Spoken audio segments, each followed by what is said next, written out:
From the east, house of light, may wisdom dawn in us, so we may see all things in clarity. From the north, house of night, may wisdom ripen in us, so we may know all from within. From the west, house of transformation, may wisdom be transformed into right action, so we may do what must be done. From the south, house of the eternal sun, may right action reap the harvest, so we may enjoy the fruits of planetary being. From above, house of heaven, where star people and ancestors gather, may their blessings come to us now.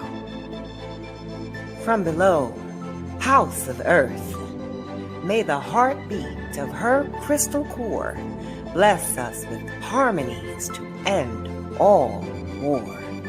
From the center, galactic source, which is everywhere at once, may everything be known as the light of mutual love.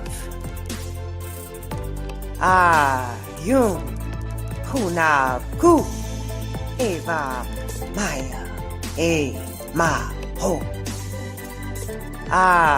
Yum Hunab Ku Eva Maya E Ma Ho. Yum Hunab Ku Eva Maya E Ma Ho. All hail the harmony of mind and nature. Welcome to Health and Well-Being with Viata. I am back from a pause most of the week. I'm going to say I cheated a little bit, but for the most part, I stopped all the scrolling on social media and took a pause. And I have to say, my body feels lighter, renewed, because I spent time doing more productive things like reading a book. I read a book on penpreneurship, how to write and make money from it. And my body feels lighter. And the universe sent me two angels that you're going to meet today. I'm telling you, I couldn't have asked for the a better way to start out the Lionsgate energy broadcasting more love, more truth than these two angels that you're going to meet today. So let us do some heart meditative breath work before we start. Before I introduce Leslie, my first guest, we're going to do our usual breath work, but I'm not going to get on the floor today with my joint rolling on my legs because we got to get into this conversation this morning. But I do want to at least get us rolling with our heart Taurus music and let us broadcast from the heart love, more love, more love, more love, more truth today. Especially with all the Fauci clown show going on in Washington, D.C., we have an opportunity now to bring more truth, more light, and just destroy all the deception and distractions. So let us prepare. Let's take a deep breath together. Hold it, hold it, hold it. Let go. And we're going to do our usual neck roll, our shoulder roll, our arm roll, and maybe a little waist rolling with our heart Taurus video, which reminds us of all the beautiful energy that we actually put out when we are consciously moving our body in a pattern of sacred geometry. We are actually watching the sacred geometry of our kingdom within. So let us activate this kingdom now with some breath work, rolling of our joints, and just a visual representation of what we are actually putting out into the atmosphere when we do this.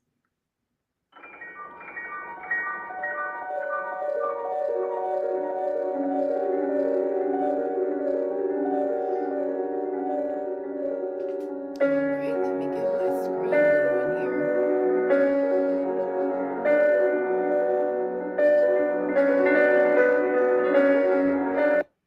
Here we go.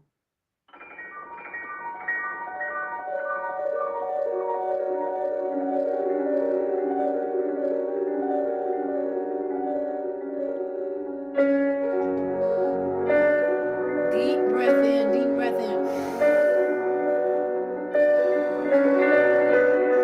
Blow it out. Blow all that, all those fears and worries out. One more time.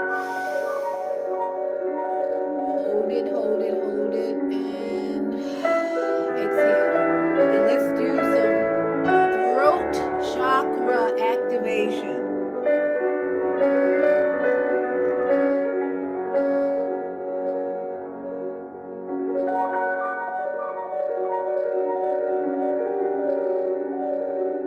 And let's reverse it.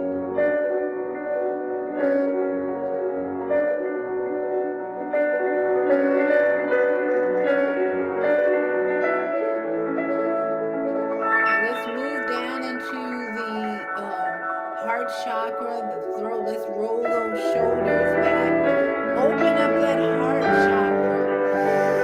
Breathe in with the heart chakra activation.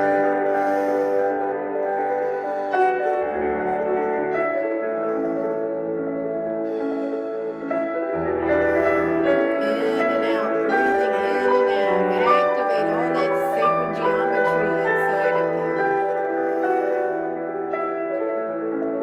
And let's roll those elbows. Get the elbows moving, strengthening our muscles in these joints. And we're improving, let's reversing, we're improving our circulation. Breathe in all that goodness of love and truth.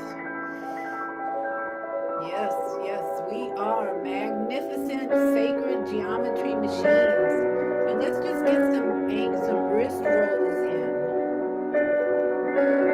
Rolling, activating blood circulation, building our immune system, and our lymphatic glands are rolling.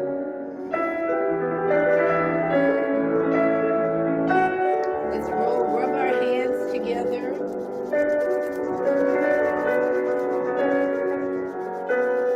And let's activate the vagus nerve behind the neck. Squeeze and release. Squeeze and release. Squeeze and release. Squeeze and release. And let's just take two fingers under the ears and massage downward. Get the lymphatic system moving. Bringing all that garbage out, toxins out, toxins out. And just move right into the shoulder blades. And massage in that area. Get all those lymph glands moving. And let's just move underneath the arm. Let's get a little lymph action under the arm. Tap, tap, tap, and under the arm. Tap, tap, tap. That's where the lymph glands are get swollen because we don't activate that. Hallelujah, hallelujah. Wave those arms, move those arms. So that was just a quick heart activation. You know, usually we do the hip rolling and the leg rolling, but I want to get right to my guest this morning because I have two guests coming on. Oh, what a blessing, what a blessing. And they have some powerful truths and wisdom to share with us. So let me introduce my first guest here, Leslie Harmon. Welcome, Leslie. How are you? I am doing wonderful. Thank you so much for having me on this show today. I'm just so delighted to be here and be able to share my story, my wisdom, and everything that I want to give back to the community as far as holistic wellness is concerned. Well, let me just give a brief introduction. Leslie Nicole Harmon is a traditional naturopath, certified reflexologist, holistic wellness lifestyle coach, and she is the CEO and founder of Temple Keepers LLC since 1998. So you've been a busy woman. I'm I saying. have been.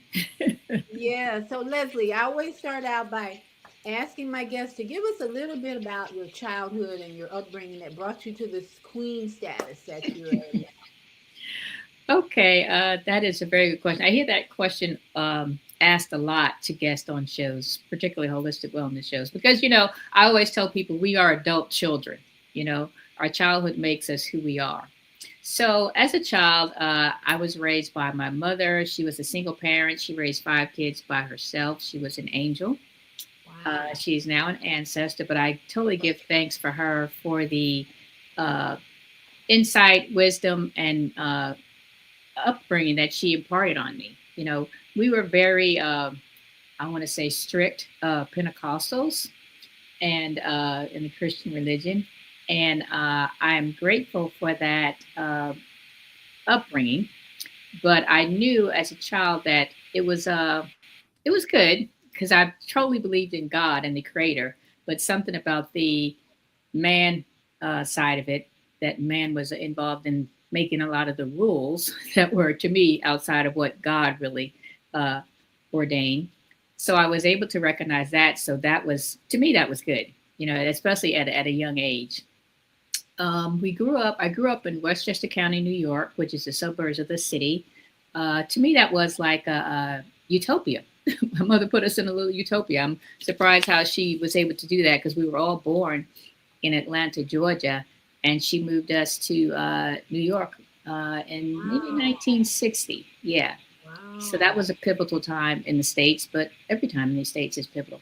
We're at the pivotal times now. Yeah, I'm telling you, So every not too day. much has changed. Yeah, I every was, day. yeah, I was expecting something to change, but here we are.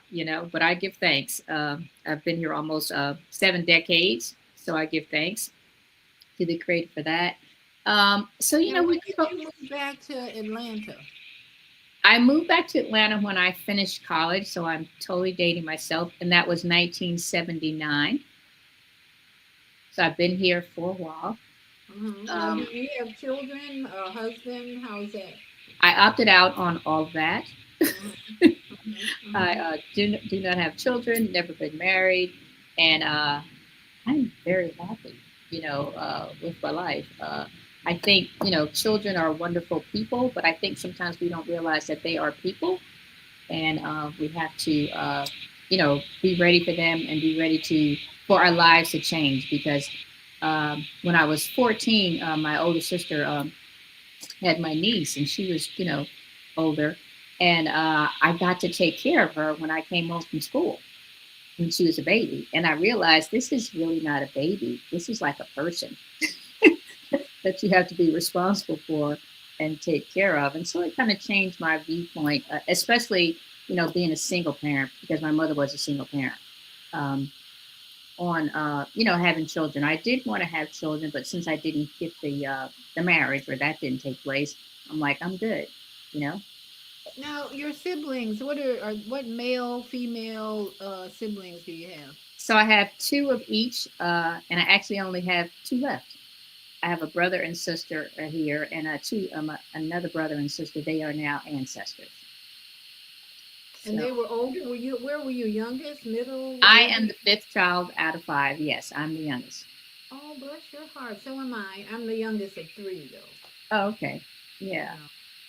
So Wow. So your father was not in your life. Where was dad? we were raised in New York, and Dad was hanging out in Philly. I believe I met him when I was about five. He came to visit us. So he just wasn't a part of our life. I guess that was, a choice he made. Um, my mother, I really commend her because she always said, "That's your father, so respect him." And she could have, said some terrible things about him because he really didn't support us or do anything. But I totally respect that she said, respect the father. He's the father.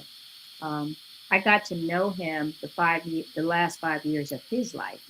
I had moved to Atlanta, and he had moved back to Atlanta, and got to know him. And I'm sorry, I call him the seed planter. Did you ever have a conversation with him about why he was not around during most of your childhood?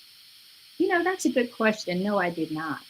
I don't know why I didn't have that. I just felt like it was obvious. I also feel like I got a lot of information in the womb when my mother was carrying me, because she had said at one point that she wasn't sure if she could afford any more children and she was going to give me away to aunt and uncle. So that let me know that there was some, you know, challenges going on in their relationship. And I feel like I got a lot of that energy. And so I did not ask why he wasn't there, because in my mind, I believe I trusted him. If he wasn't there, then that was for a reason, because I don't think she would have, kept him away, or, if he was a father who cared, or I'm sorry, maybe that's the wrong word, about having his children, perhaps he would have come around more. But yeah, he just didn't come around at all. So I don't really know what their relationship was, because I never saw them together other than short times that he would come to visit us, maybe for a weekend once a year or every couple of years.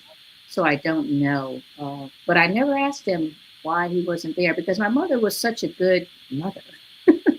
I didn't see that I was missing anything. So it's like you can't miss what you don't have. So I didn't miss him. And an interesting story I have to tell is that in the community that I first lived in New York, there were, and the church we were going to, there were a lot of single women that were at the church, and my mother was an older woman. I called her that because she was born in 1917, and and she, these younger women, they had children, but there were no husbands at first. I didn't see any fathers. But the community that I lived in was a mixed community in White Plains, New York, and so all the white kids had two family parent homes, right? And the black people just had a mother. So for years, I thought black people did not have fathers, you know, until I was 8 or 9 years old, and we moved to another Wow. community. And then I saw, there were middle class blacks, where there was, you know, two parent homes. But that's kind of interesting that I thought we didn't have fathers because you didn't see that a lot. Well, don't you feel that the plantation experience, the way black men were treated, for one, did not in some, well, hearing your story is like bringing to mind that, yeah, a lot of black men have been absent from the family over the years. And then there, of course, my dad was there for a while, but I think the slavery mentality was there for a long time, still is in many of us. But do you feel like that plantation experience for black men kind of prohibited or restricted their involvement as a family because of the brokenness on the plantation? Did that ever, you ever thought about that part? Yeah, I have thought about that, because, some of that energy could be in the DNA, right? And so it's passed along, as when they were on the plantation, they split us up. Um, they did all kinds of things to us. And so, the black man, they made look really small a lot of times, and kind of elevated the black woman, you know. And Mm-hmm. so it was probably difficult, or challenging for the black man to play the role that, you know, traditionally we hope that a black man will play in the family, because fathers are very important, you know, for the daughter, for the son. They just play a very important role, because I looked at my family, and there is brokenness because, my dad wasn't there. Even though I said I didn't miss what I didn't have, but there are still things that I probably didn't know about relationships or life, because I did not see um, a whole relationship, or relationship that was, strong. And so, what do I have to go on? I had, I hate to tell about my neighbors, but I had some neighbors, and when we were young, that was a couple, and they had 7 kids. But before they became Jehovah Witness, every weekend in the summer, they'd have little parties and barbecues, and husband and wife would get drunk, and they would fight each other and tear up their cars. And that was trauma for me. So you know, that family had two parents. yes, Uh-huh. it did. But I thank God for really the Jehovah Witness ministry, because they came in and changed their lives. They are wonderful people today, and they came when the children were young, because they're all around my age. There was 7 of them, but I see how that really changed their lives and gave structure. Now the father never really bought into that, but that's okay. With the mother and the children, it just changed their lives, and so it was amazing. But like I said, I didn't see a lot of strong uh, black relationships. Probably my godparents, I did see that in them, but then I probably thought, well, that couldn't be me, or they're different, you know. So I never considered that there could be a strong relationship. And then, are we taught about relationships? Are we taught about our role as women and men? And we just society just says get married and have kids, right? But it doesn't really tell us what's involved in the marriage. That is the problem with the public school system. We are not taught the most relevant topics to help us be successful in life. In life. Relationships. Hey, how about teaching us about No, no, no. We got to have computers now, and figuring out how to pass the test to get into college, and Yes. it's like, how about learning how to fix a car? That's why homeschooling is important, and we have to redo the whole education system for our coming younger generation. That's why I think there's a lot of confusion in the younger generations right now. I apologize if the lawn guy shows up at this time, so I hope everybody can hear me. But yeah, Yes. and Jody Susan says it's interesting the stories we make up as kids to get through life. And Exactly. I applaud you for having that imagination to survive what was kind of confusing for a young child, right? Yeah. Wow, it's like that's the key. And she says the memory does travel through generations for sure.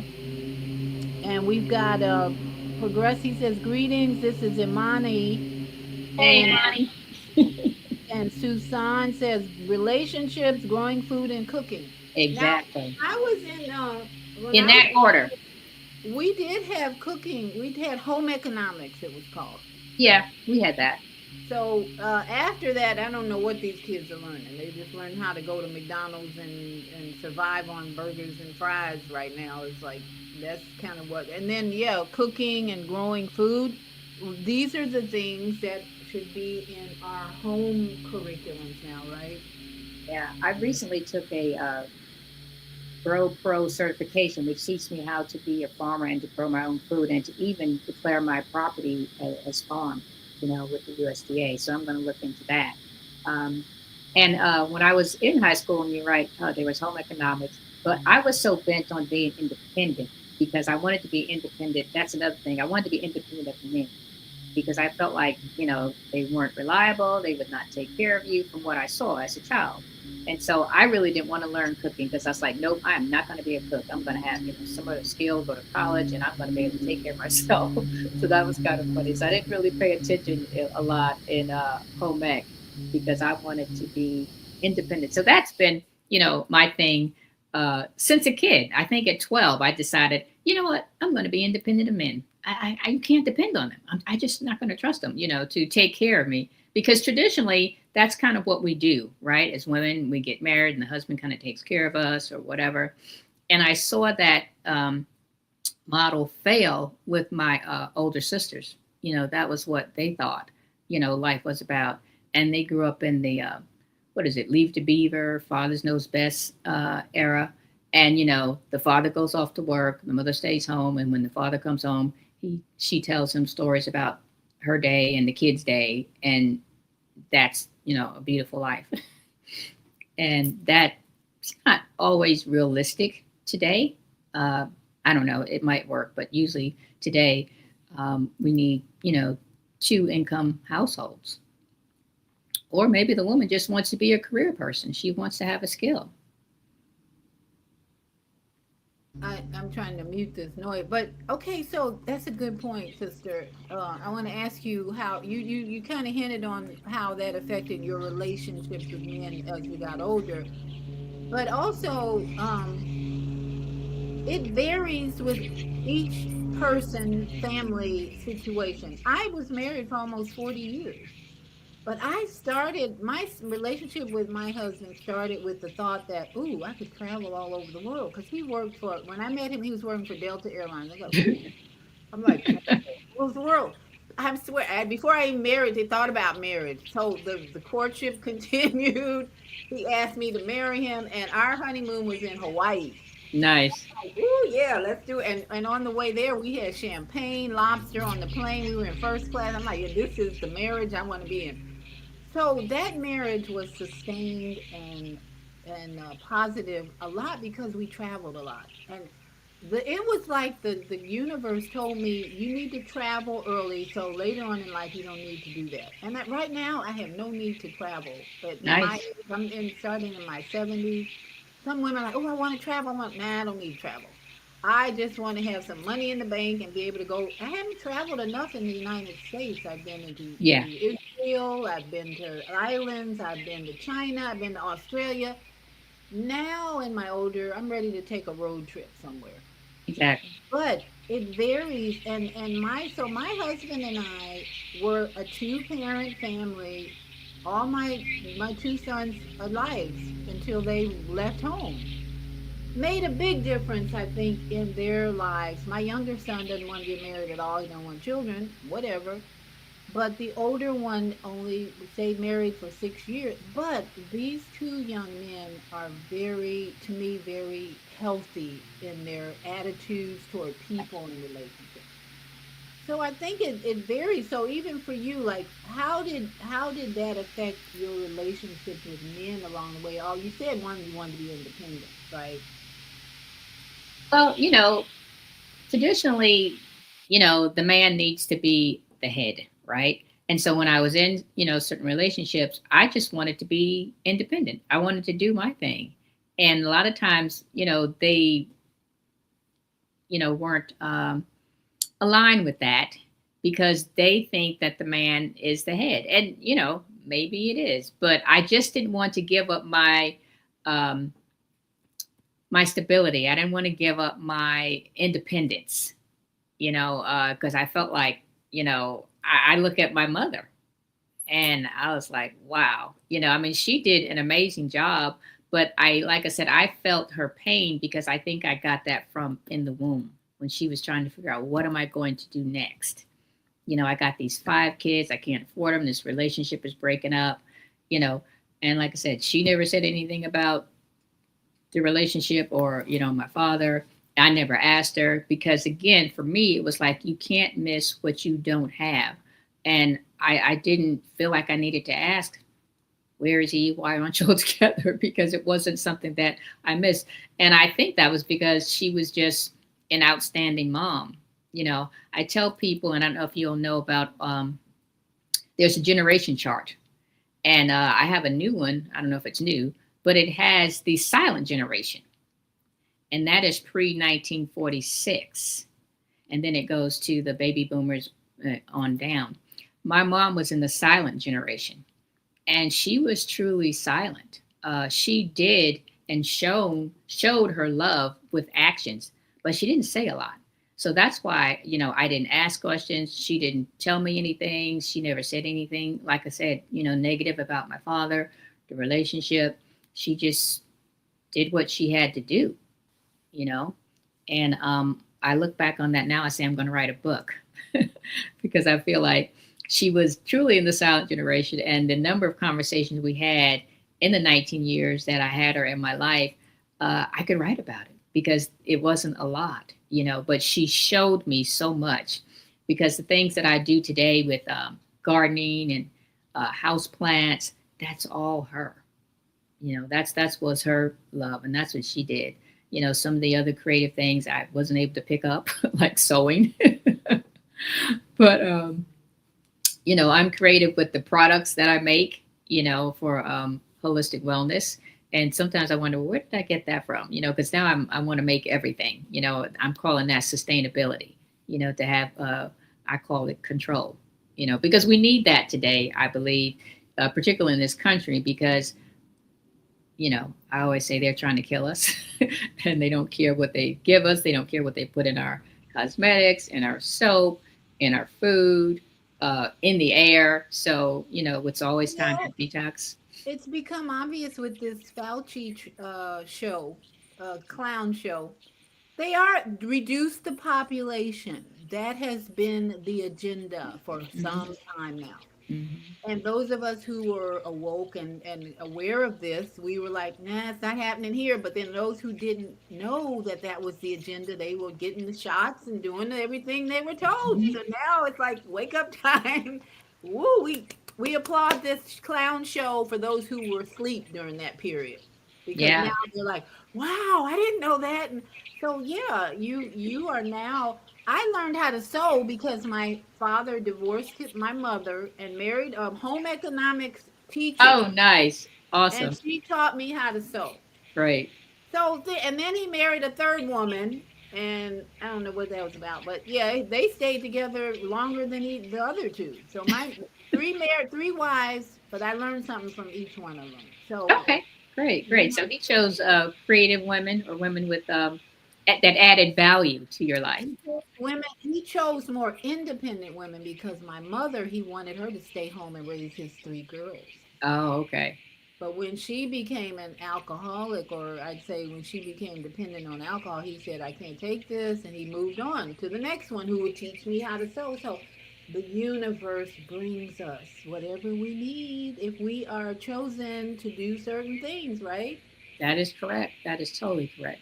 So you are now the CEO of a beautiful organization. Tell us about how you became the CEO of Promise Keepers, is it? Tempo, taking Temple care of your Keeper. body, tempo. Hallelujah. Tell us how you became the CEO. How you come up with Temple Keeper? Tell us about that journey. Yeah, Temple Keepers is a name that is so interesting to me how I came up with it because I was years ago, probably in the late 90s, I was sitting in church one evening, one Sunday evening, and there was a guest speaker and he was preaching.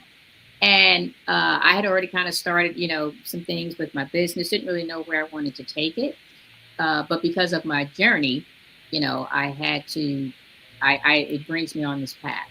And so, the pastor said, well, we also need to be temple keepers and take care of our temple. And I was like, oh my God, that's it. That's the name of my company.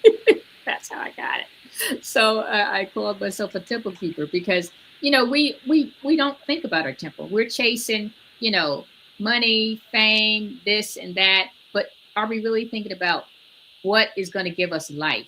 What is going to sustain us? Because without your health, your health is your wealth, and without it, a lot of times there's not a lot you can do. You know, so I was really impressed with that name. So that's really how I came up with that name. So of course, everyone has a story, about how they their journey to wellness or what happened in their life.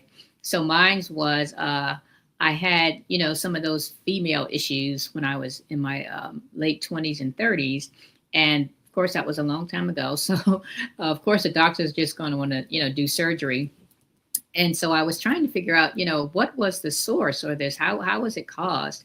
And when I did research online or on the internet, it wasn't a lot on the internet. Actually, I probably wasn't even using the internet that much. It wasn't a lot of information. They basically said things like, change your diet. Well, my diet, could have used a little improvement. So I became a vegetarian, right? And then they said, lose weight. Well, I've never had a lot of weight on me, so I didn't have any weight to lose. But outside of that, they didn't really tell me how to dig deep. So after about 13 years of trying to figure out what this is, at the last minute, I was getting ready to go for surgery. And a friend sends me a message, oh, I found out how, you can get some support, how you can get help. And, there was, I think it was, I can't think of the lady name who wrote the book, Sacred Woman. Might have been her or someone else, right? Uh, the book Sacred Woman. Is that? Tina Fua. Yes, yes. And I think, she had some information, or she or somebody else was going to be in town and tell you how you can look at these, female issues. And so I started crying because I'm like, oh my God, I'm having surgery tomorrow. And I'm so tired of my issue, because it was like a woman you hear in the Bible who had an issue of blood. I mean, I was like hemorrhaging all the time. It was so crazy. But anyway, long story short, I did have this surgery. Um, Come to find out, I started reading this book, What Your Doctor Never Told You About Menopause. And basically, I found out, I went on to study natural health, became a naturopathic doctor. Basically, I found out that all illness begins in the mind, right? And so there were some traumas, if you will, that I was experienced or had experienced and didn't really know how to handle them or deal with them, and probably didn't even know I had traumas. But that's what this book was saying. There's traumas and things that we go through as women, and it affects our body. It affects our female organs, and it affects anything. I mean, just like they say, stress kills. That's a true statement. I hear stories today about people who jog all the time. They're very healthy, and they have heart attacks. Well, how does that happen? You know, because of stressors that we don't, we try to put under the rug or try to ignore them.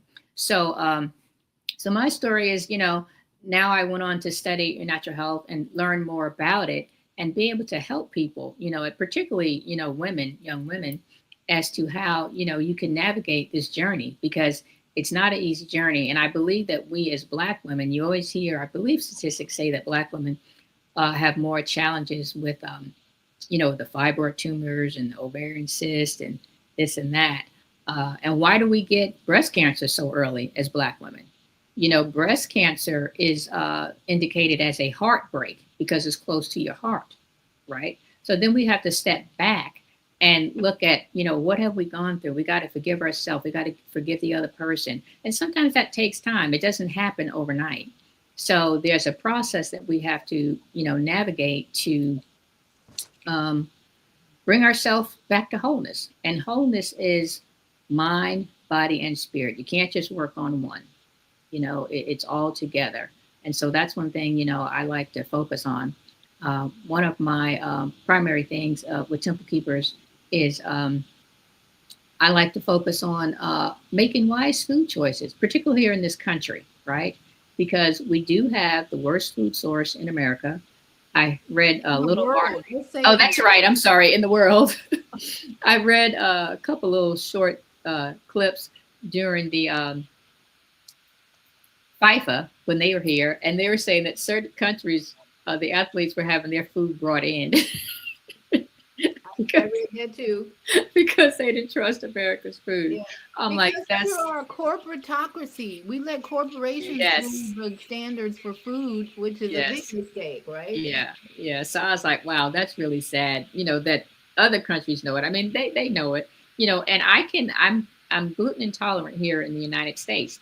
I can go to any other country, Belize, Morocco, Costa Rica, and eat bread, pasta day and night, and I don't have any issues. But in this country, I don't know what they do to the wheat.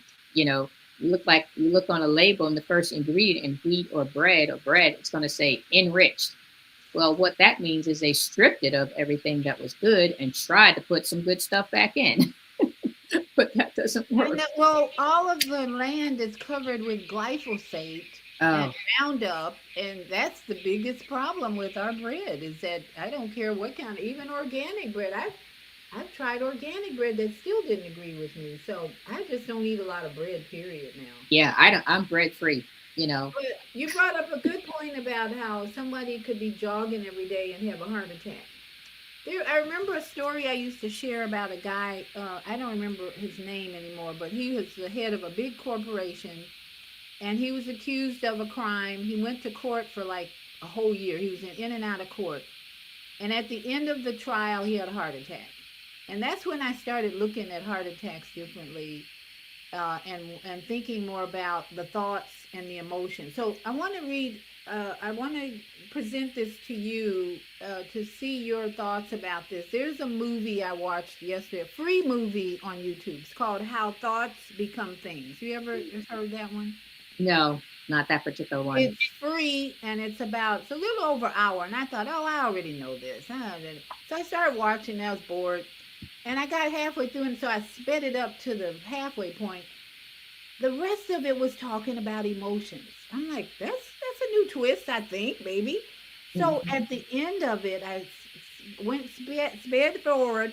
I want to know your thoughts on this, whether this is a belief you hold or not, because I 100% agreed with the ending. The summary of the whole movie was thoughts become things when you act upon them over time with emotions and repetition. Let me read that again because I want your full response, how you feel about this, whether you think it's true or not. But it said how thoughts become things is when you act upon those thoughts over time with emotions and repetition. I totally believe that. You know, whatever you think in your subconscious mind, it's going to make it manifest. Okay. I've seen that and done that in my life, and I'm like, okay, I need to do that more.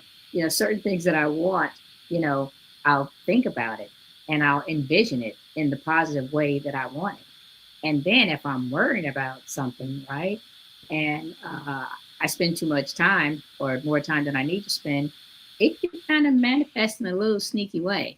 So thoughts truly become reality. You are what you think. It's just plain and simple. You know. So there's a doctor, Dr. Bernie Siegel. I think he's an oncologist. And I was listening to his book one day, and he talked about all of his patients. He tried to let them listen to some positive or meditation music or something before maybe their surgery. So there was one case where this lady and her husband came in, and the lady was told that she had cancer. So they said, okay. So they go home and they sit around and they laugh and laugh and laugh and laugh. They just laugh and laugh and laugh for weeks. When they came back for the checkup, she did not have cancer, right? So what does that say?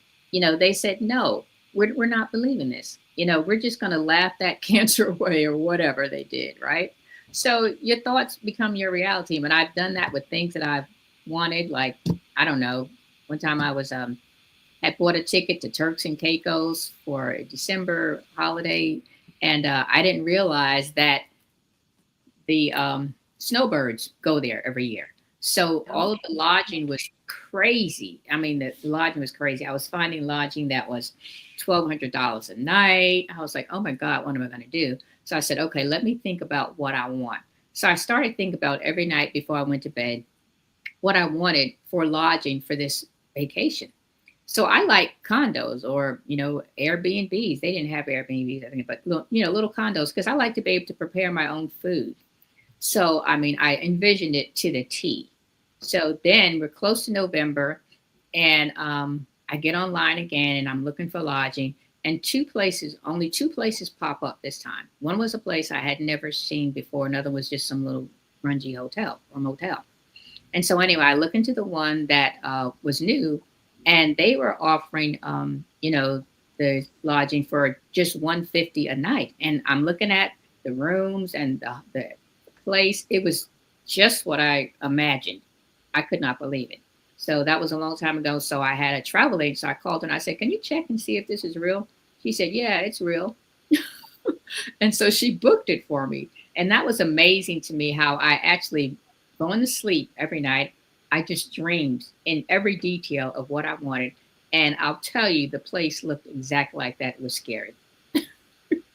So your thoughts do become reality. So I'm working on that, some other good stuff for my future because I'd like to leave the country.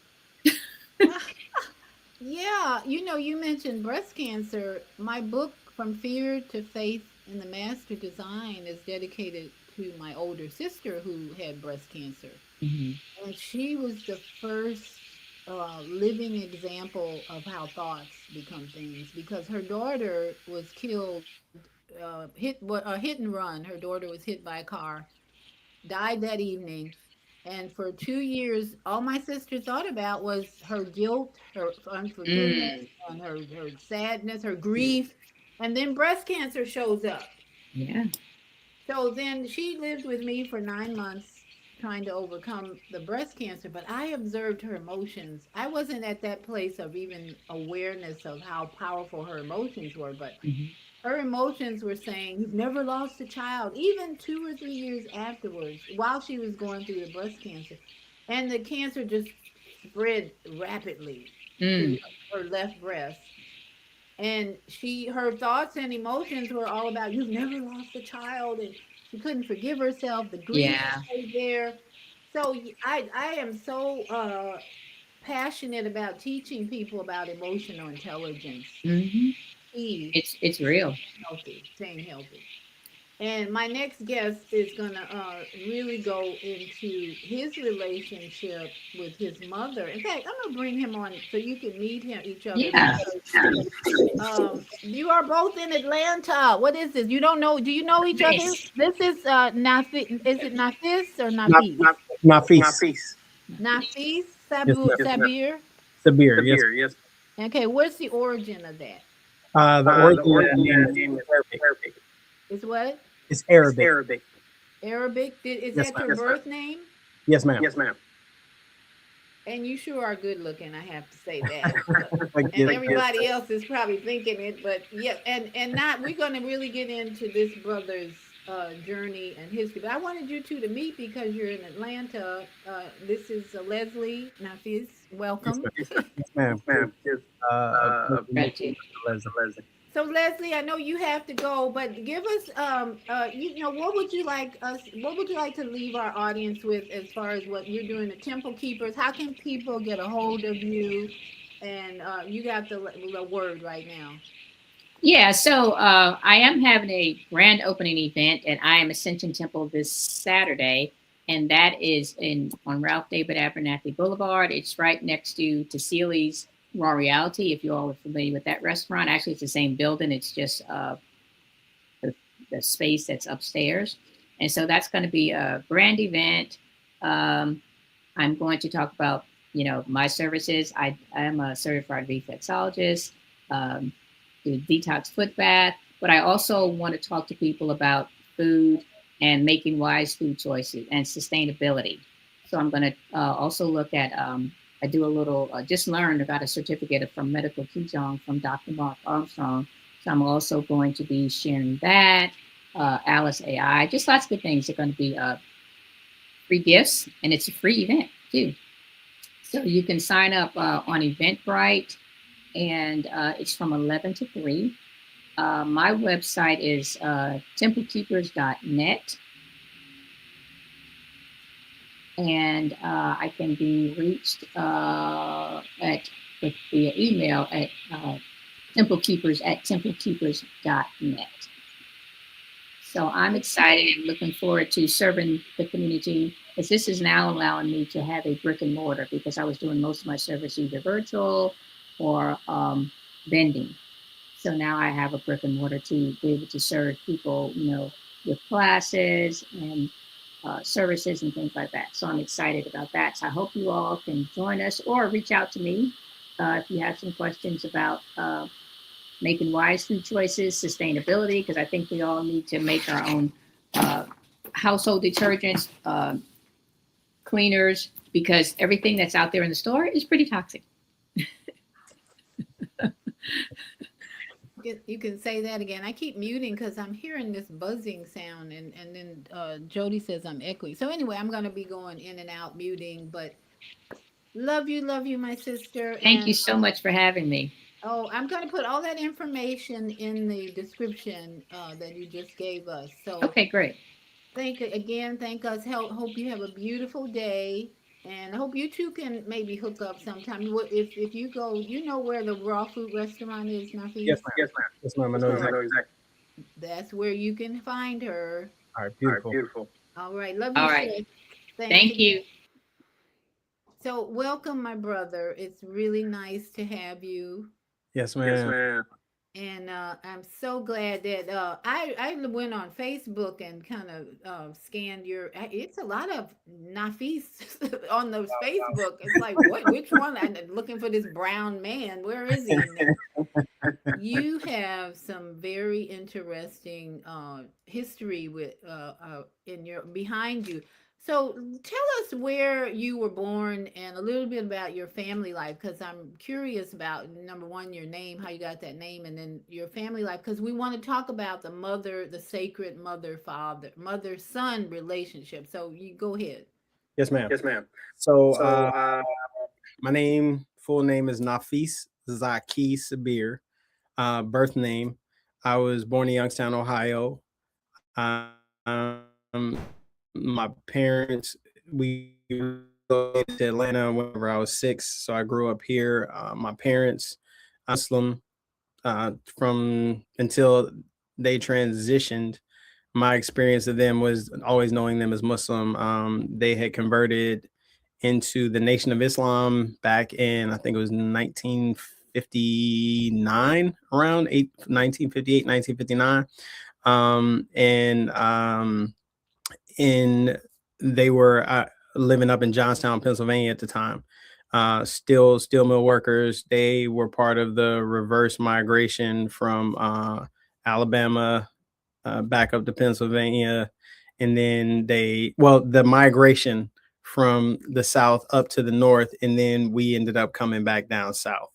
Um, so I grew up in a Sunni Muslim household. They converted from the Nation of Islam into during the first resurrection into practicing Sunni Islam. With at the time their leader was Imam Muhyiddin Muhammad. And so my experience from me being born in 1977 was of growing up in a Sunni Muslim household. So my so my name name means means breath. And my middle name means pious. Zaki. My last name means patient. Sabir.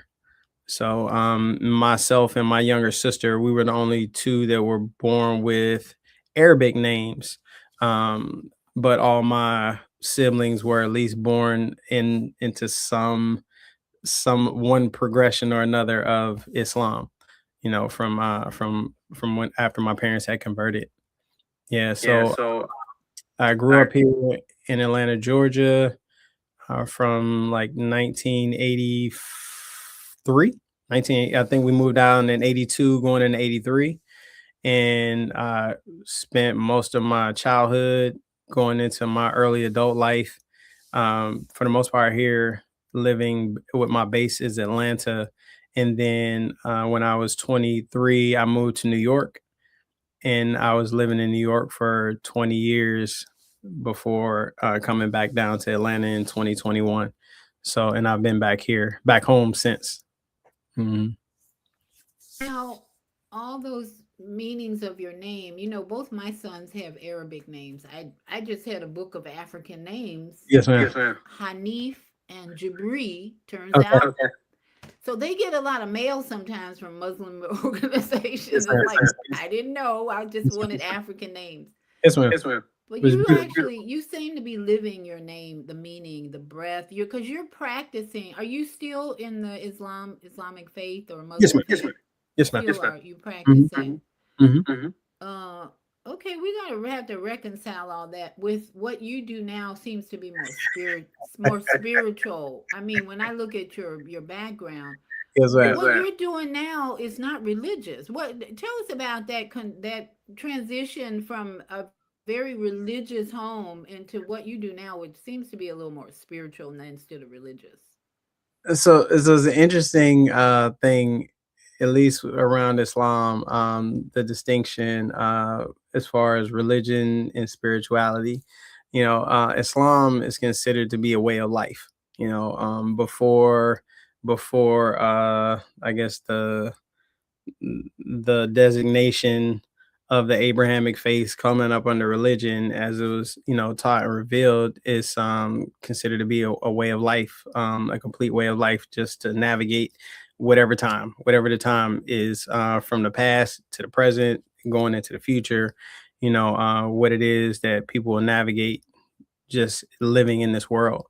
And there is a space within Islam, if you in reading through the Quran, and also in particular designations within Islam, Sufism, would be the place that I point to where you get more into what people consider the spiritual practices, and what opens up in those spaces around meditation, around breath work, intentional breath work, around utilizing um, verses within the Quran in order to go into expanded spaces of consciousness.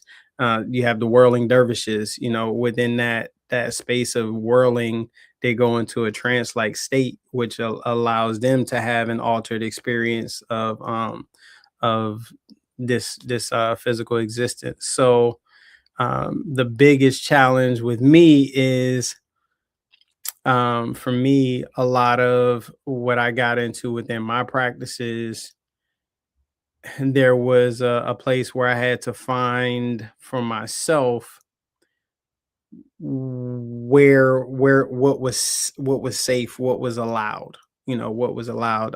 In Islam, they have the designations halal and haram. And a lot of people, when they hear halal and haram, the first thing that they think, or their understanding of it, is right and wrong. But what it is halal is what's allowed, and within haram, it's not generally that it's absolutely a wrong thing, but it's more, is it for your benefit or more towards your detriment? And having that distinction within anything, just looking at medicine, the difference in medicine and poison is the measure of what's consumed. Anything can become poisonous or toxic to the system if it's consumed in excess. And just about and many natural substances that we consider to be poison, given in the right situation and circumstance, can be the perfect medicine for a situation. So the place that became the most challenging for me, specifically within the practice that I do as um, a spiritual guide, as a holistic facilitator, around working with plant medicines, around sacraments in that space, had to do with Islam speaking to substances that alter the state of the mind. Um, and I work heavily in the space with sacred mushrooms, psilocybin, and also with grandmother ayahuasca. And both of those absolutely put you in a state of altered consciousness, in a state of altered consciousness. And through my direct experience within those, I've also had the places of extreme connection with the source, with Allah, with getting guidance on my path, on what I'm supposed to be here to do, healing around the loss of my mother, healing around the breakdown in my first marriage, healing around many spaces, and even getting present to what my purpose is. And the thing that I have been able to rely heavily on within the space for me is that my first experience of what people consider to be things that are in the spiritual realm, the unseen spaces, the spirit guides, or out of body experiences, things in that space. My first experience within that occurred during the month of Ramadan. And I don't know if you're aware of like how holy and sacred the month of Ramadan is for Muslims. We're taught that it was the month that the Quran was revealed to Prophet Muhammad sallallahu alaihi wasallam, and during that month, that was the start of the birthing of Al Islam during that time. And for me, my experience, my first spiritual experience that I would distinctly define as a spiritual experience, occurred during that month. So for me, that gave me the assurance, the comfort, even as I was exploring and finding what places were for me and what places I needed to stay away from. It was the fact that the start of my experience occurred in a month whenever I was fasting, whenever I had stopped eating meat. That's when I converted to becoming plant based.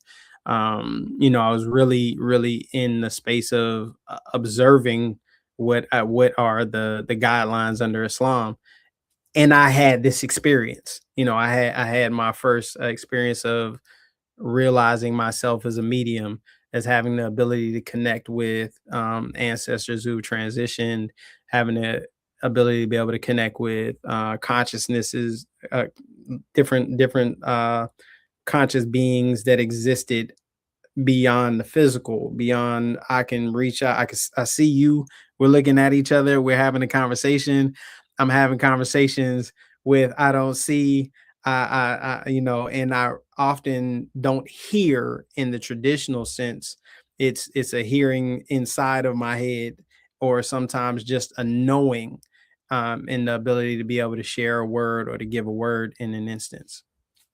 So it's been a journey to find the place where I was able to be in my spiritual practices and to be able to honor what my experience has been as being Muslim.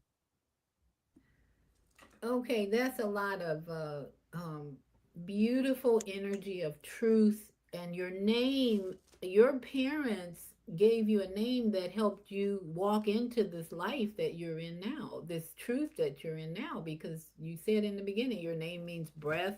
That was just the beginning. Came out. You know what? You know what? I need to run that back. I need to run that back. So, and it's interesting, that they speak of Freudian slips. The Arabic meaning of under Islam, the Arabic meaning of Nafis is actually precious, but in Turkish, the name means breath. That was a discovery I had after I was in my 40s by somebody I ran into just randomly in New York, and who understood the Turkish language. And whenever I shared mine with them, that was the first instance of me hearing about it meaning breath. So it's funny how that was the first thing that came up in my expression. But what I grew up under was it means precious. So at this point, the precious breath dynamic is really at play in my life heavily. Well, that's what happened with Jabri, my oldest son. The book said his name meant Archangel of Allah. Okay. Yes, ma'am. Yes, Hmm. ma'am. But just in the past couple of years, as he was having some health challenges, Hmm. I Googled his name, Yes, ma'am. and it means healed. I am healed. So I mean, it was like you just described. The That's cool. energy behind the name just flipped. Okay, Yes, it ma'am. means more than just Archangel of Allah. Yes, It ma'am. means so I was telling him, okay, Jabri, all you had to do is speak your name and you're healed. Hmm. It's like say Jabri, I'm Hmm. healed. Because whether it's Turkey or Africa or wherever, the universe gives us the message that our name means more than what we originally thought, right? Yes, ma'am. Yes, ma'am. And so that's the evolution that you and I, all of us have been on, to discover that we are more than we thought we were as a child, and this journey just gets better and better and better if we are learning and growing.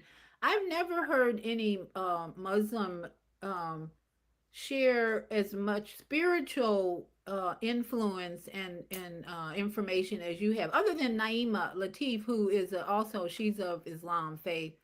She's very spiritual in her walk as well, but you don't hear that from the Muslim community a lot. The journey of spirituality, it just mostly religion, bowing and going to Mecca. And then here's the crazy thing that I don't like in Iran. Okay, Iran is mostly Muslim, right? Yes, ma'am. Yes, sir. But in the beginning Hmm. of Iran was the Baha'i faith. My Baha'i friends are reminding me of the Yes, ma'am. history of Iran, which really has a lot to do Hmm. with the Baha'i faith. And now the Baha'i citizens are being persecuted, murdered, killed, destroyed by the Islamic crazy leaders. What's Yes, that? ma'am. What's it? What do you think is going on in Iran right now, spiritually? Especially, I know there are stargates in that area. If you Mhm. are you aware of that? That about a lot of this battle in Iran has to do with stargates. That I That I wasn't wasn't aware of. aware of. Yeah. G- Getting Given given given given move move control control resources resources. and the narrative spun contrary to the truth of what is versus what is spun to the public. I know that to be a thing. My father grounded that in me very, very early. When he talks about my father speaking about them wagging the dog, is the tail wagging the dog as far as what is presented to the public versus what's actually at play. So that battle is more than what people think. They keep talking about, oh, it's an illegal war. Shut up. You don't know what's going on spiritually. There's so many dimensional aspects to what's going on in Iran. I don't even debate that issue at all. Let Trump do his thing, and let us be prayerful and, as Leslie promotes, taking care of this temple.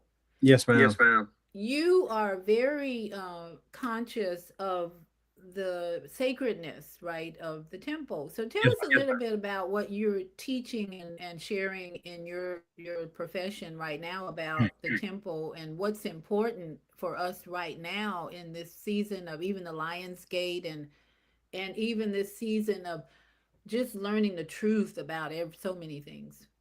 yes, ma'am. Yes, So ma'am. So for me, it took a while for me to get to the point to where I was comfortable sharing. For one, my experience, a lot of it had to do with my ideas about what I had received growing up, what I had been taught growing up, and then finding a way to resolve it with what I actually knew existed beyond what it was that I was experiencing or seeing. In the Quran, they speak, one of the things that has stood out to me the most is in the reference of the jinn spirit. The jinn spirit, it speaks in the Quran of the creation of jinn. There's the race of man, there's the race of jinn. Jinn being uh, conscious, having free will, but then having like powers that exist beyond what we experience as human. Powers that for people to be able to observe and to be able to see, they would say are magical or beyond reality. And they speak of jinn in the Quran, but the experience is, it wasn't often spoken about as a thing within anywhere else in any other daily talks, at least when I was growing up and what I was experiencing, because I also exist within a unique space in that I am Muslim, I am Sunni, and I am Muslim African American. I'm a Muslim African American, so there was a lot of aspects of the influence initially of people who had converted from the church into the Nation of Islam, and then still people who had been in the church elders, as my elder experience, who were then practicing Sunni Islam. So there was still, even as this newness was coming in, people's way of being is often what it is that they have experienced all their life, whether they're present to it or whether it's in their blind spots. My cousin often would tell me a story of him going to visit my grandmother in the at night, and then she had a Quran in one hand and she had a Bible in the other hand. And then, he walked in like, "Grandma, what you doing?" And he said, "I was Christian way longer than I was Muslim." So for her, even her access to God still came from a place, and she had established a truth, connected with truth from within that, her way of being, who she saw herself as for the community, all of those things lived within that space. So to just come and expect us as human to have this new thing that is placed on, and for everything that you had ever experienced to instantly be replaced is a stretch to expect somebody to take that on and to just go with it. And what is offered in that space is an opportunity to see what overlaps, to see what supports, to see, where truth lies, because that's often the place that people are are afraid to look. In my experience, people I've come across afraid to look at the things that make us more common than the things that make us different. And so what along my journey, when I became present to the impact of meditation, when I became present to the impact of breath work, being able to alter the state of consciousness just through very intentional breath work, to be able to experience the full my body vibrating and tingling and sensations happening, occurring within me just through intentional breath work. And that's something that was the first thing that we received as a gift whenever we came into this earth, was our breath. And it's going to be with us all the way until we take the last. I often speak that that's our best friend. Our best friend is our breath. As long as you got that, then there's still a possibility for you to be here and active in this world. Also, when it went from meditation and then breath work and then getting into energy work like Reiki, because through my own unfolding, what I had the opportunity to experience was, there was the one time when I had a accident when I was riding a bike, a traditional bicycle in New York City, and I flipped over my handlebars because I was in traffic and I got the brakes confused. So I flipped over my handlebars, had a wicked spill, on the street in Brooklyn, and my shoulder was bothering me that night. I could feel like I was beat up, or I was going to be. I knew the next day there was going to be this after the adrenaline settled and everything. And this was after I had already had this awakening within my spirituality, just unexplained things that I knew to do, unexplained things that my body would just move into whenever I got into a space of meditation. I would be doing like spontaneous mudras, hand signs, that often people experience under the Indian practices and Hindu traditions, mudras, even though mudras occur in different other cultures besides simply those. So doing these different things and different things that will awaken and open up whenever I would just get into a state of meditation. And after I had this accident, I was meditating, and then my hands just started to move over my body. They just started to move over my body in certain places. I would just be guided to lean over and stretch a particular way, to do things, and I knew at a level that I was repairing my body. I was doing some repair to minimize the impact that my accident had on me, and my recovery was a lot shorter than I would have expected. That just being one thing, energy work, another thing, energy work, and then the space of sacrament, plant medicines, which I spoke of before, psilocybin, sacred mushrooms, grandmother ayahuasca.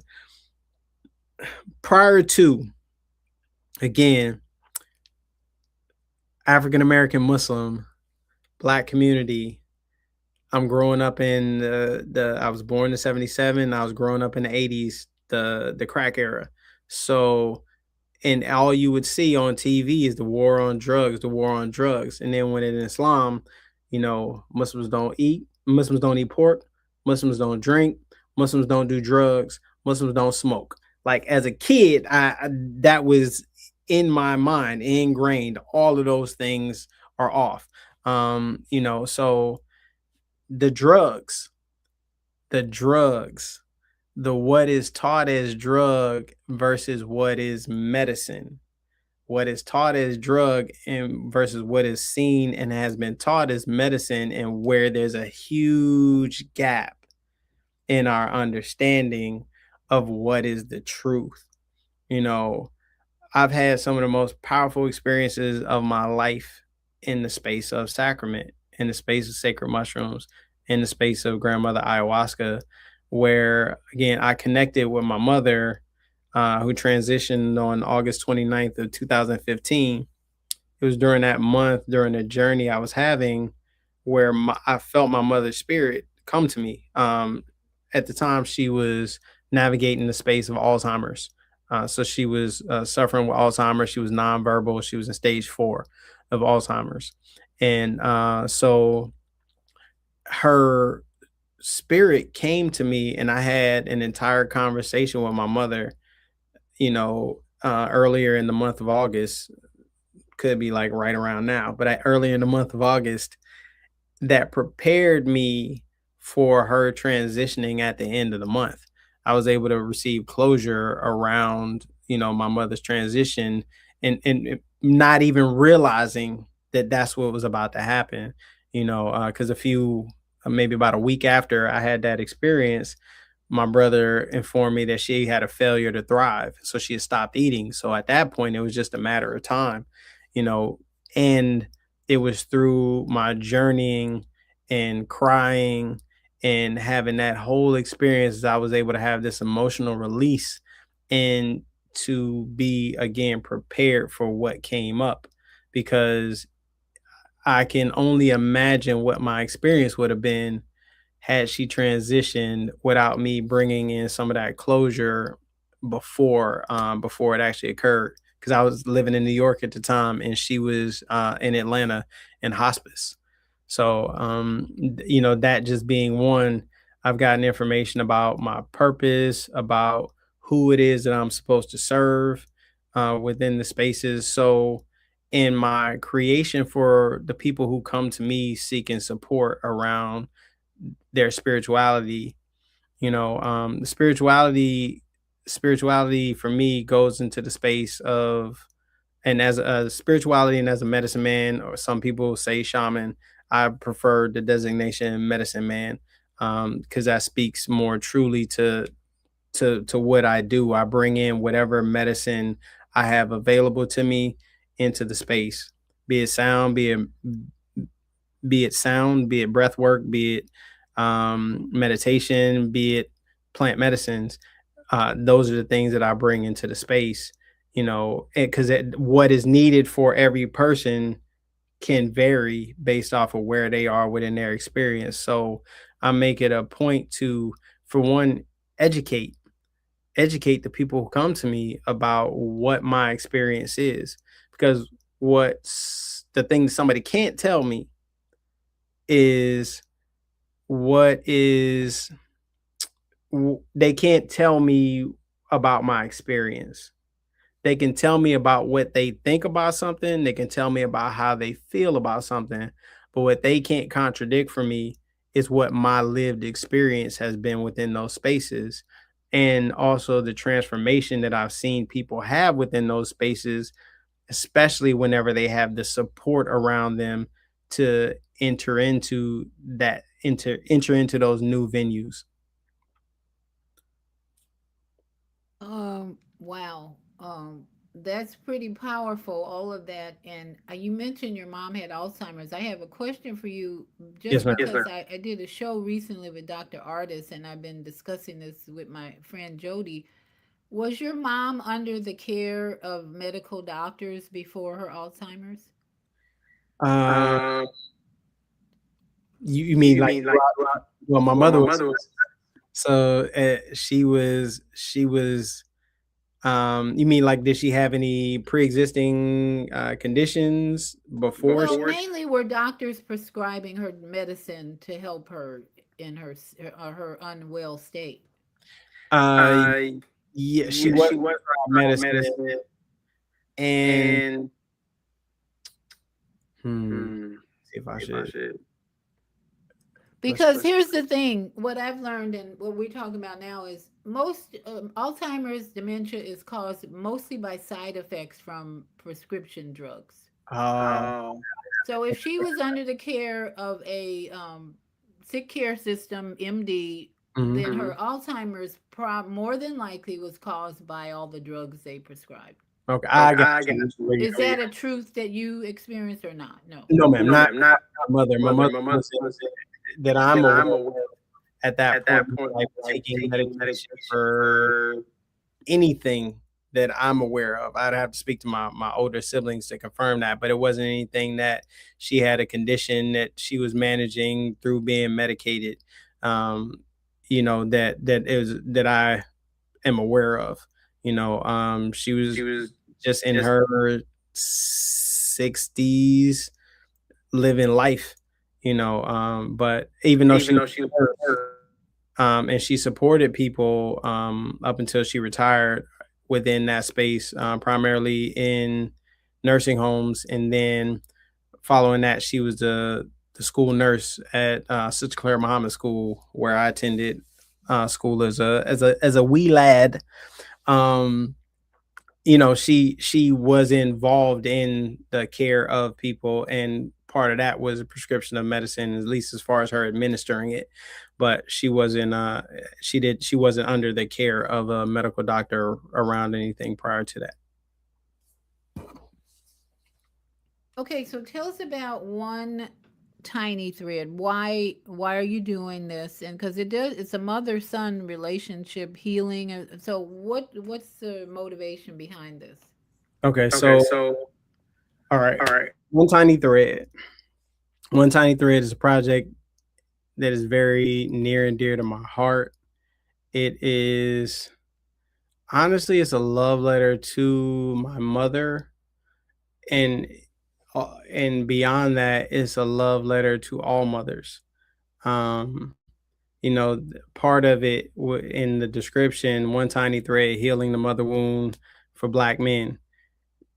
Within just the language and the title, without digging deeper, there can be language in it that could possibly be triggering for people. Just keeping it 100.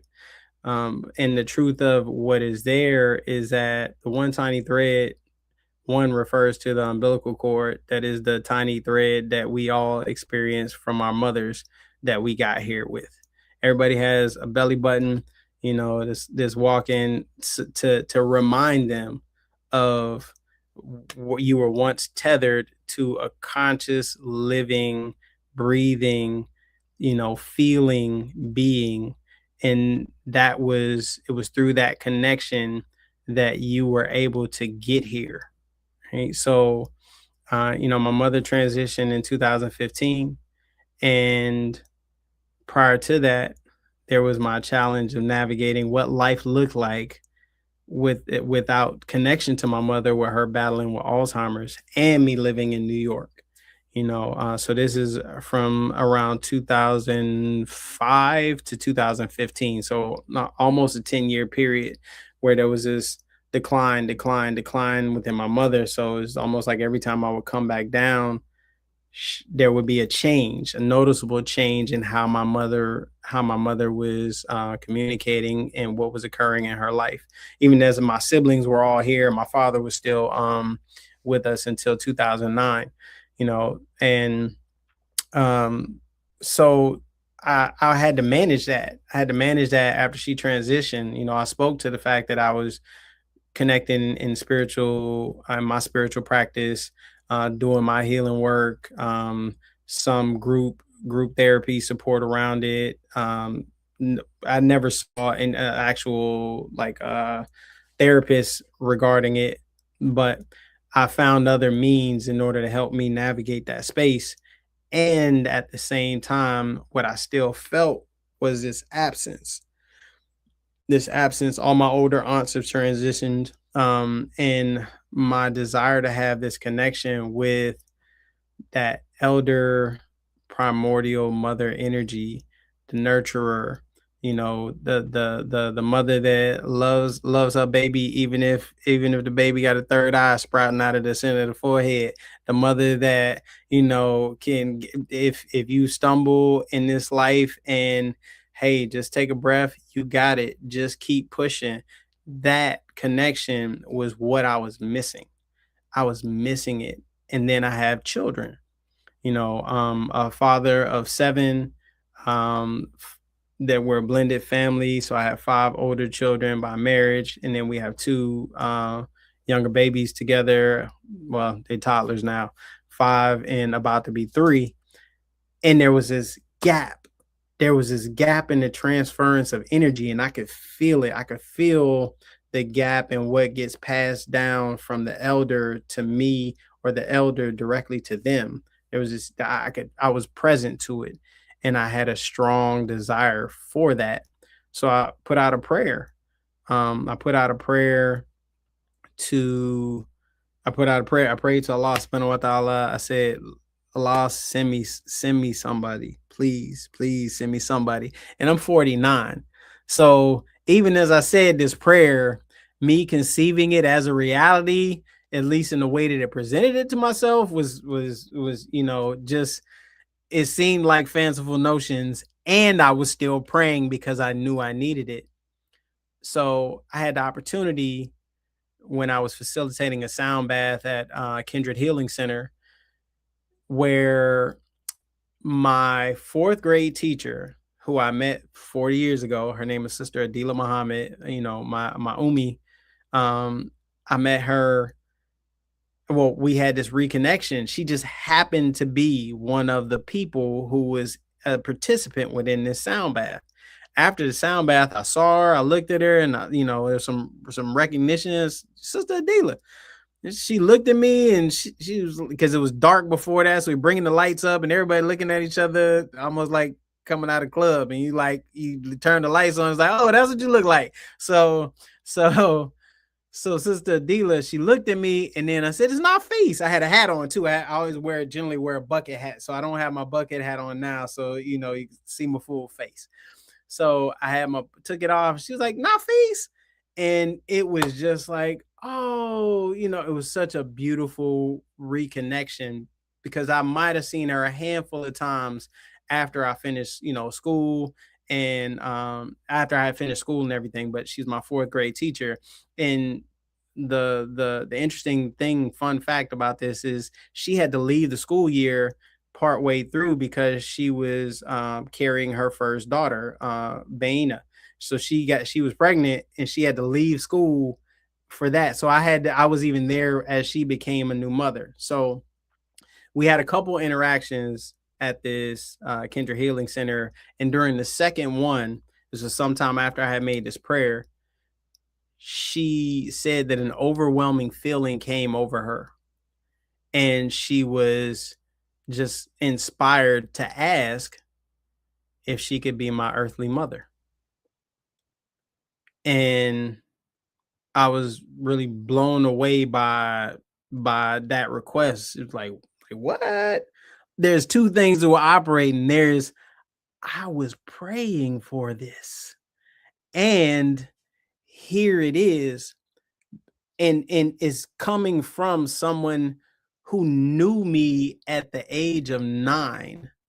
And as a teacher, and you know, as Sister Clara Muhammad School being a private school, Muslim school, there is the community. So I would see my teachers at the masjid. It wasn't like, you know, I go home and then I don't see them again until next week. No, I'll see my teachers at the masjid. My teachers knew my parents. My teachers had access to my parents. So from the communal perspective, she was someone who had the experience of mothering the children, you know, that she was there for, as school, as community. And she asked this of me, and I accepted. And what opened up from that for me was just like this new possibility, of like, what does it look like at the age of 49 to then connect with someone who beyond just expresses, oh, this is my son. We'll play. Well, people do that. They be like, oh, this is my cousin. Oh, this is my auntie now. This is my this or this is my that. Because we want to be related. We want to be related, and we hear it in the language that will adopt people with. So there's that desire for us as humans to be related. And then she brought me this opportunity to really be that, intentionally. And I didn't take it for granted. Her as a community leader, her as being into spiritual practices. I met her in the sound bath, and she was doing yoga poses during the process of me doing the sound bath. I looked over at one point, I was like, who's this woman over here doing these yoga poses while I'm doing the sound bath? You're going to find out it was just the dealer, so there was so much in what was already her way of being there for the community, being there as a healer. She has a womb wellness gallery that is housed within Kindred Healing Center, where she teaches young girls and women about honoring their menstrual cycle and then coming into their proper understanding of it, so that they can be empowered in what it means to be the birth givers, what it means to be the life carriers. So there was so much that I saw within that, and within the acceptance, that it was everything that I was seeking for where I was now. So within that process, I thought about what would it be like for other people to have this experience of new mother. So that was like the idea that sparked the one tiny thread. And as I was exploring it, one of the things that I really became present to was there was this wound that I was carrying. There was this wound that I was carrying, even though I had done some healing around it, of feeling this separation from a mother. The feeling, just the love of a mother, the care of a mother. And when I really looked around and took an assessment of what was occurring for other brothers in my community through groups I'm a part of, like Undugu Brotherhood, through Black Men Lab, sitting in these spaces and hearing men talk, there are many brothers who have a mother who's here, and there's a separation. There's a So, separate. Yes, yeah, ma'am. so Nafis, this is powerful, and it's going to be on Sunday, right? Yes, ma'am. Okay, Sunday let me from just, 5. I want to help you incorporate a new teaching about mother son relationship, Yes, ma'am. because I have two sons. One Mm-hmm. is 45, he just turned 45, Mm-hmm. 46. Mm-hmm. When COVID was happening, I was preaching about don't do it to my family, my sons, and everything. So on Mother's Day, Mm-hmm. both my sons came to see me at the ashram where I was living, Mm-hmm. and they both announced, "Mom, we took the jab." I was like, "What?" And my heart sank to my feet, because I was like, "Oh my."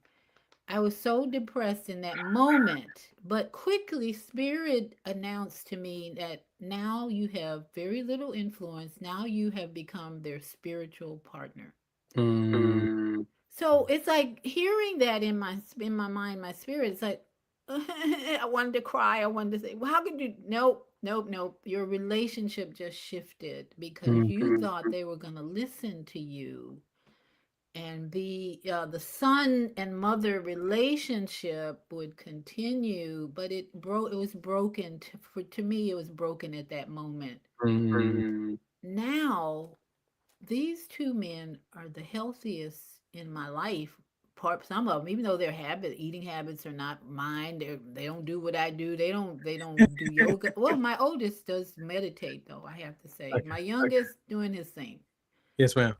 So I think the one tiny thread is just a spiritual connection, but the true connection is a soul connection that says we were maybe had a different relationship in another life, the Mm-hmm. son and mine. So I have to, you have to, we don't have to, we can come to the consciousness that these relationships are just temporary on this earth, on this level, but they may have been deeper and different in another life. And so we cannot keep the same label mother son if we want to grow and have a different understanding, overstanding of our purpose. Yes, ma'am. I hope I'm making that clear. For me, Yes, ma'am. it's so freeing Mm-hmm. to now have two grown men who came through my womb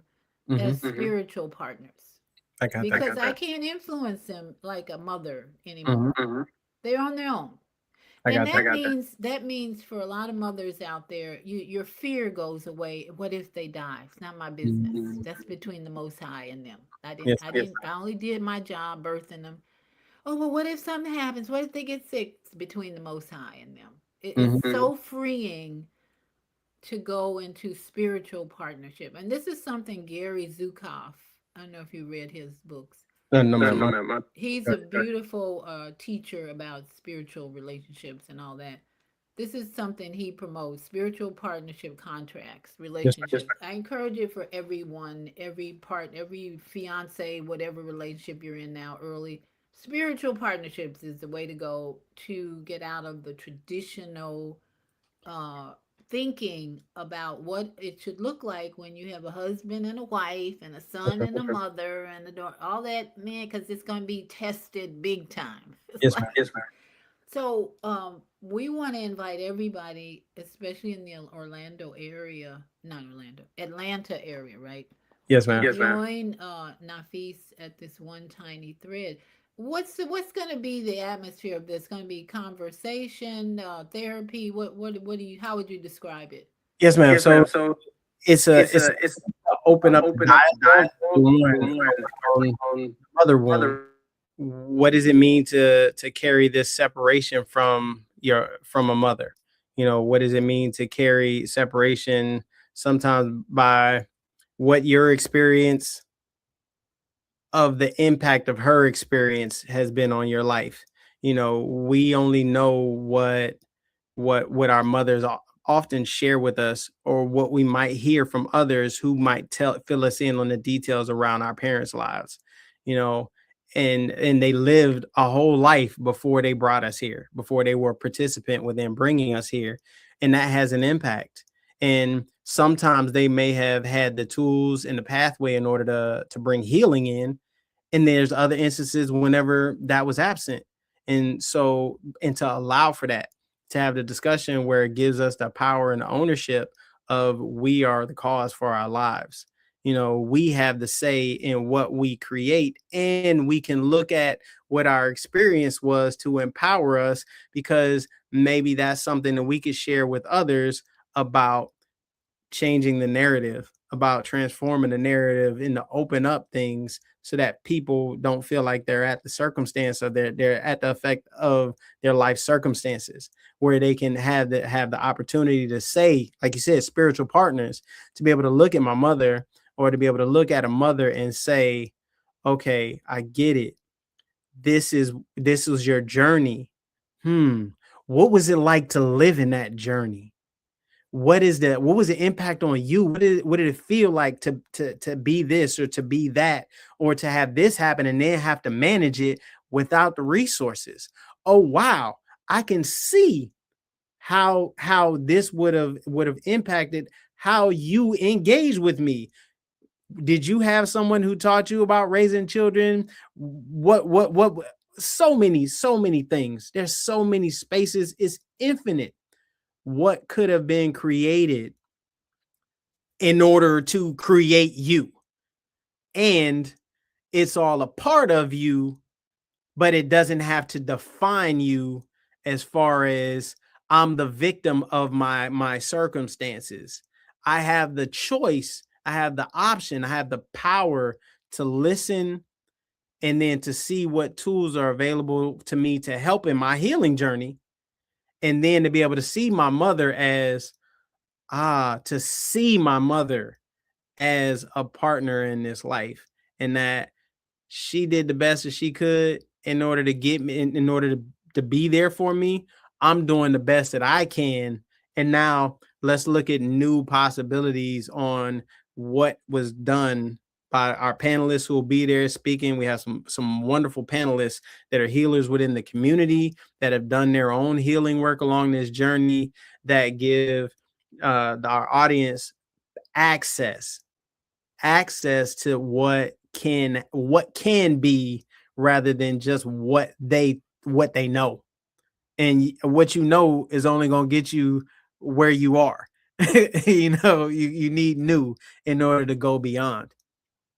And I hope that this will be the beginning of people putting down their damn cell phones and having these conversations on a regular basis. This is Yes, ma'am. crazy that we have to have one big event to bring all this thought out and conversation. And it's just going to happen more when people put their phones down because people are so addicted to scroll. I'm so glad I took time off this week from a lot of scrolling and social media. But I think going forward, this should be a usual behavior to put the phone down and have conversations with each Yes, other. ma'am. Yes, ma'am. I'm Yes, going ma'am. to have on Sunday, I'm having a show with two sisters, two black sisters, and their community to talk about all the conflict that's going on in the relationships in their community, the alcoholism and the fight, the disharmony. And I was like, what?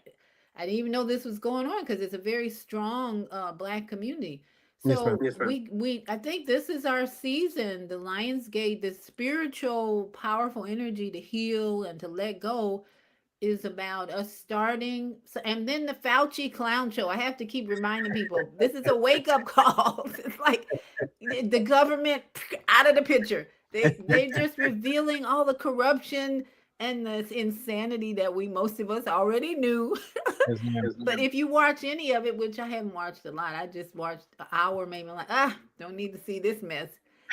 It's the beginning of newness, a renewal in our relationships, in our power, sovereignty, all of that. And this one tiny thread is just a beautiful way to start a new conversation, but a continuing conversation for our health. Yes, ma'am. Yes, ma'am.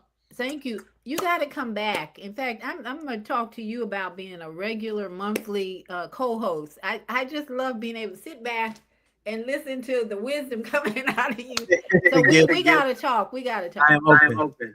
Because you and I connected. Do you have an older brother that might be interested in coming up for? I mean, you're the type of man, I'll be honest, you're the type of man I need in my life. But you're in Atlanta, and I would be a cougar if you and I met. So I'm just saying, if you got an older friend that's just like your twin, just like you, send him down and we'll talk. Yes, well, I say both my brothers are also married. Oh well, that's out. I don't do married. I do know, I know some solid older brothers who I stand by. Okay, so did you say you had 7 children? Yes, ma'am. Yes, ma'am. Okay, I am really gonna see. That's why you need to be a co-host because we need advice on parenting and all the stuff that you talked about today is so needed. So we will talk, my brother. I'm so grateful to start this conversation, this relationship. I feel like you're my brother.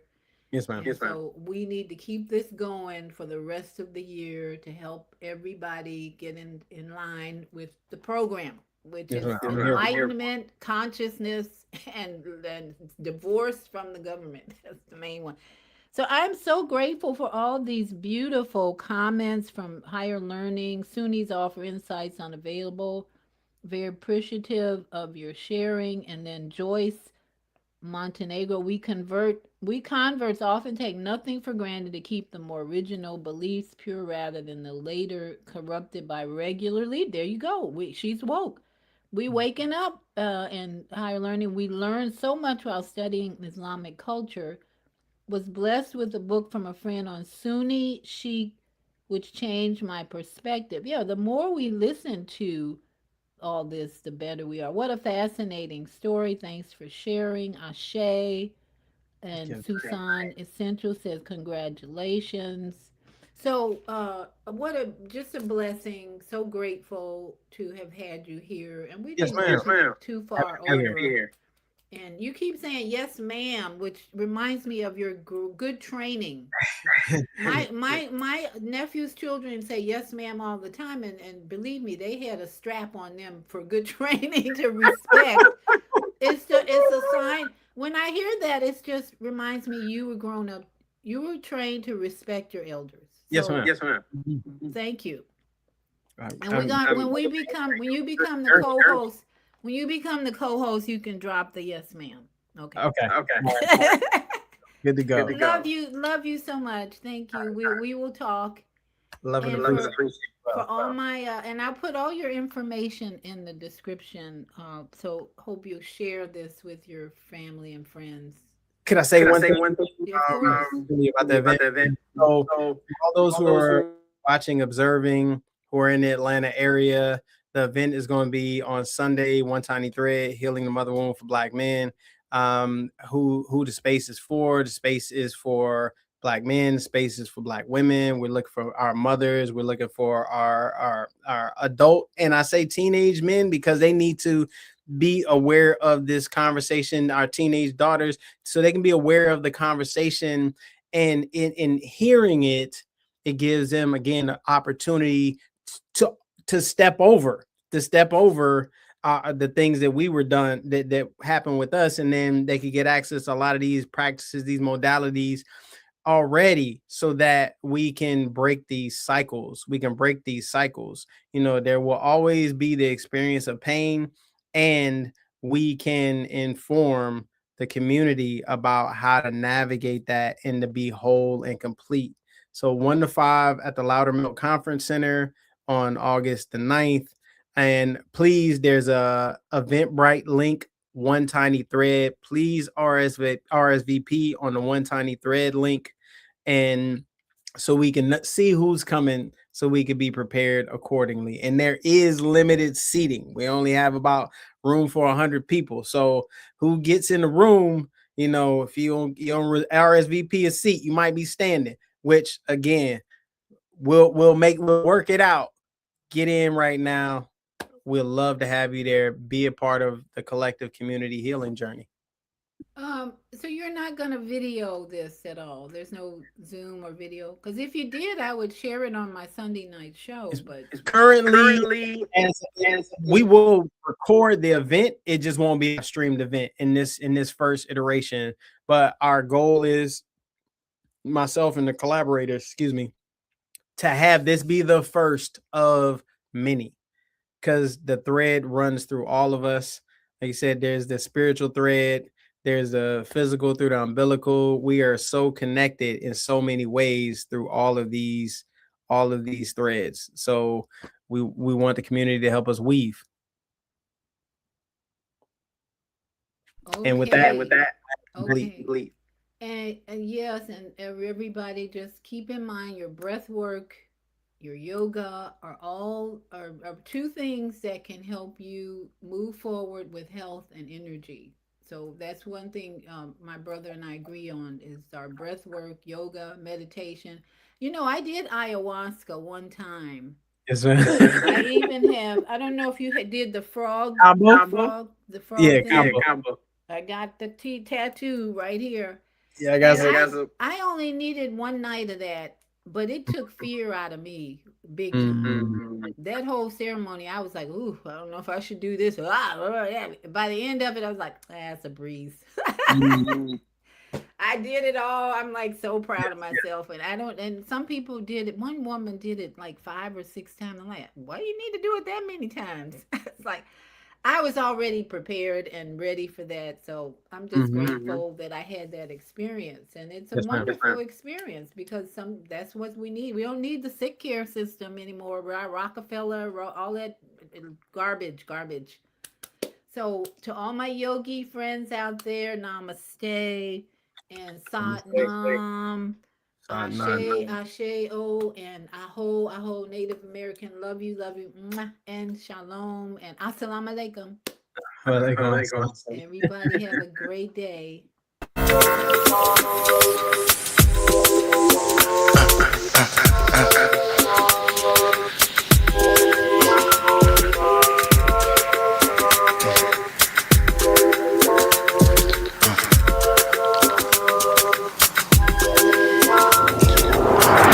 cook and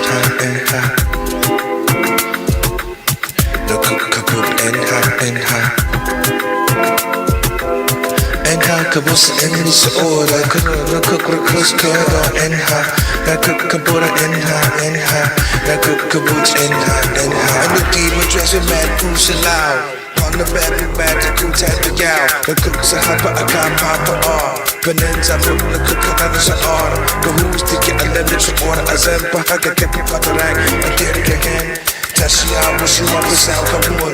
The fear of the comedy, I can't let no.